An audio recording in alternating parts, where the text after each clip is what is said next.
The video we're going to watch today is from Kaya. The title is Dalawa, official lyric video. Let's play the video.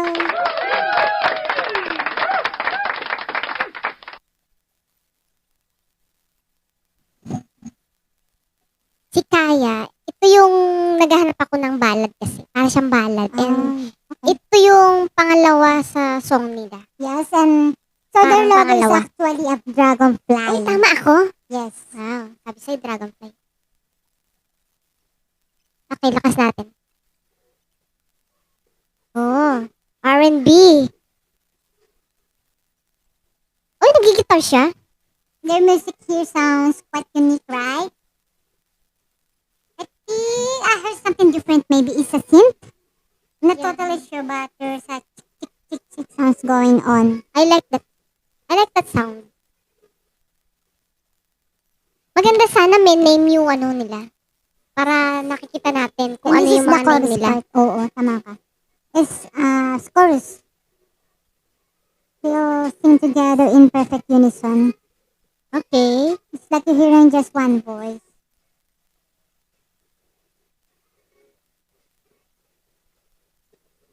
Oh, harmony. It's impressive. Wow. For me, the song is I like it. Catchy. Yeah, it's Catchy siya. and I like it. Ito yung song na first time ko narinig, nagustuhan ko agad. Yeah. Super catchy Next siya. is the rap part. And even though this song feels like a love song or a ballad, they still included rap.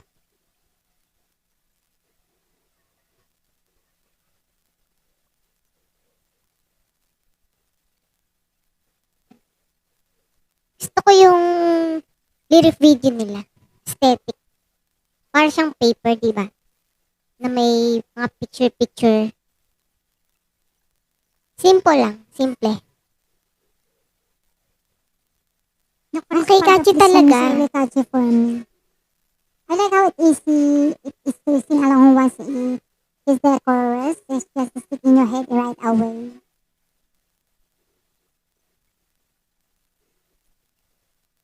Para siyang deep soul vibe sa akin. I really like this part. Ooh, walang magbabago sa ating dalawa. La la la. I really Hindi ka like. naman kumakante. Ah. Ano ginagawa mo? I absolutely love it. Kaya, Sino yun? Kumakanta na yun. Mataas yung boses. yeah, in this part of the song, the vocals really shine. This is where the voices are highlighted the most. It would actually be great if we could also see who's hitting the high notes so we can identify them by name, since I'm still not too familiar with the individual voices. But if we're talking about vocals here, right, the range, the clarity, and the stability of the voices are all on point. You really have the power and control to hit those high notes effortless. May nag-a-adlib. Wala mababago. I like that part.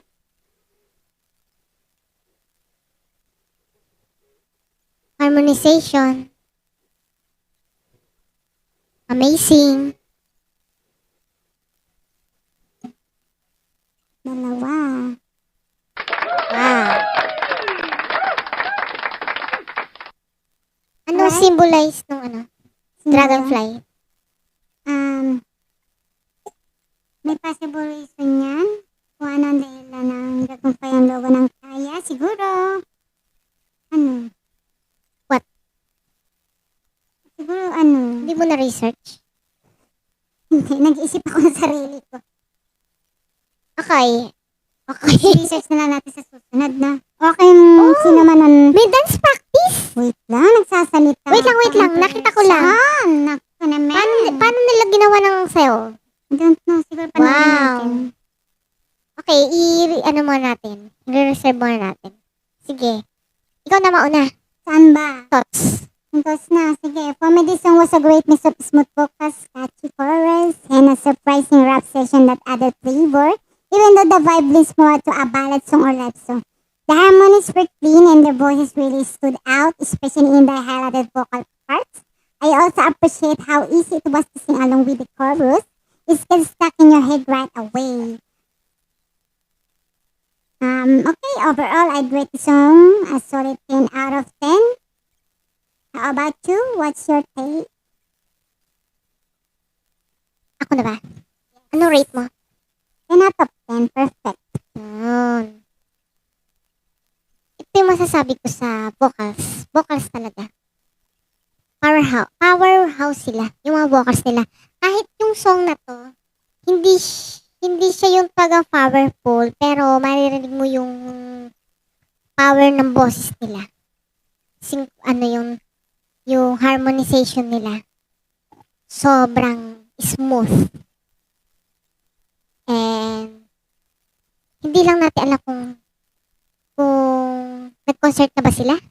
May concert na kaya sila? Gusto ko mapanood kasi yung concert nila. Bibigyan ko sila ng rate. Bibigyan ko sila ng perfect 10 dahil nagustuhan ko yung song. Maganda talaga yung song, catchy.